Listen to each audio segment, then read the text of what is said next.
ഗൗതം വാസുദേവ് മേനോന്റെ ഡൊമിനിക്, മമ്മൂക്കയുടെ മമ്മൂട്ടി കമ്പനിയുടെ ഡൊമിനിക് ഒരു രക്ഷയില്ല, പടം കണ്ടു വന്ന് നിൽക്കുകയാണ്. ഒരു കിടിലൻ സിനിമ. ഇതിനെ വേറൊരു രീതിയിൽ കൊണ്ട് ഇരുത്തി എന്നുള്ളതാണ്. കാരണം എന്ന് വെച്ചിട്ടുണ്ടെങ്കിൽ മമ്മൂട്ടിയുടെ ഒരുപാട് സിനിമകൾ നമ്മൾ കണ്ടതാണ് അല്ലെ.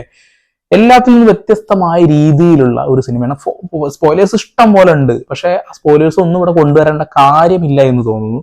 സിനിമ മുഴുവൻ കണ്ട ഒരാഴ്ച കഴിഞ്ഞ് വേണമെങ്കിൽ നമുക്ക് കൊണ്ടുവരാം. പക്ഷെ എനിക്ക് ഭയങ്കരമായിട്ട് ഇഷ്ടപ്പെട്ടു.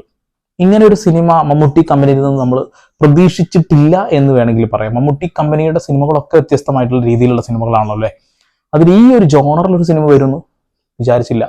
കുറച്ച് ത്രില്ലറാണ്, കുറച്ച് കോമഡി ഒക്കെ ഉണ്ട്, ഒരു വെറുപ്പിക്കലും ഇല്ല. കാസ്റ്റിംഗ് 100% പെർഫെക്റ്റ്, ഒരിക്കലും ഗസ് ചെയ്യാൻ കഴിയാത്ത രീതിയിലുള്ള ഒരു ക്ലൈമാക്സ്.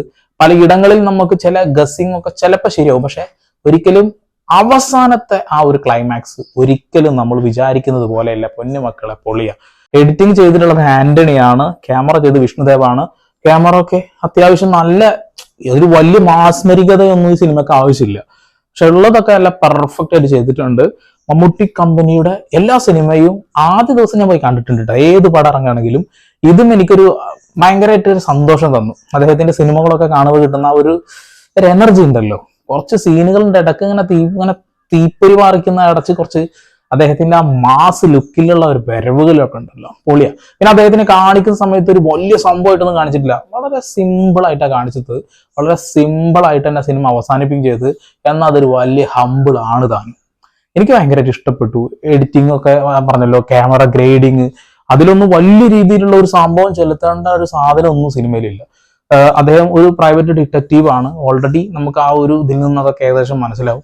പിന്നെ അദ്ദേഹത്തിന്റെ ടീസർ ട്രെയിലറിലൊക്കെ കുറച്ച് സംഭവങ്ങളൊക്കെ ഉണ്ടല്ലോ, അതൊക്കെ സിനിമയിൽ കറക്റ്റ് അടിപൊളി സ്ഥലങ്ങളില് അതൊക്കെ ശരിക്കും ഭയങ്കര രസമായിട്ട് കൊണ്ടുപോയിട്ടുണ്ട് എന്നുള്ളതാണ്.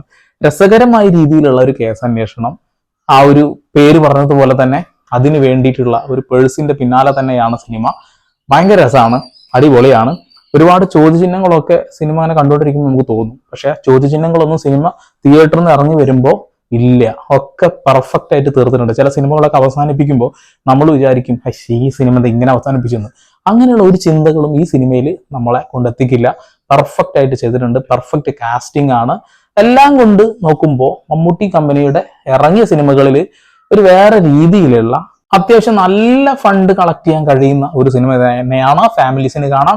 13+ ആണ് സിനിമ. 13 മുകളിൽ അങ്ങോട്ടുള്ള ആളുകൾക്ക് സിനിമ കാണാം. ഇപ്പൊ അത് എഴുതി വെക്കേണ്ട ഒരു അവസ്ഥയുണ്ട്. അതുകൊണ്ടാണ് വയലൻസ് എന്ന് പറയുന്ന സാധനമൊന്നും ഇല്ല. അതന്നെ, വയലൻസ് എന്ന് പറയുമ്പോൾ ഒക്കെ ഒരു മാന്യമായ രീതിയിലുള്ള സാധനമാണ്. പിന്നെ മമ്മൂട്ടി എന്ന് പറയുന്ന ആ ഒരു നടന്റെ ആ വയസ്സ്, ആ പ്രായം, ആ എനർജി, അതൊക്കെ നമ്മൾ എടുത്ത് പറയുക തന്നെ വേണം. അതൊക്കെ അടിപൊളിയാണ്. ലുക്ക്, പലയിടങ്ങളിൽ അദ്ദേഹത്തിന്റെ ലുക്കിന്റെ പൊന്നു മക്കളെ പെടയാണ്. പെർഫെക്റ്റ് ആണ്, അടിപൊളി. എനിക്ക് ഓൾമോസ്റ്റ് എല്ലാം കൊണ്ട് നോക്കുകയാണെന്നുണ്ടെങ്കിൽ മറ്റുള്ള ആളുകൾ റിവ്യൂ പറയുന്ന പോലെ എനിക്ക് പറയാൻ അറിയില്ല. അത് അടിപൊളി സിനിമ. ഫാമിലി ആയിട്ടും കാണാം, അല്ലാതെയും കാണാം. എല്ലാ വൈബിനും ഒത്ത സിനിമ. തമാശയിലൂടെ ഒരു കേസ് അന്വേഷണം, എന്നാൽ അന്വേഷിച്ച് എത്തുമ്പോൾ നമ്മളെ കിളി പാറും.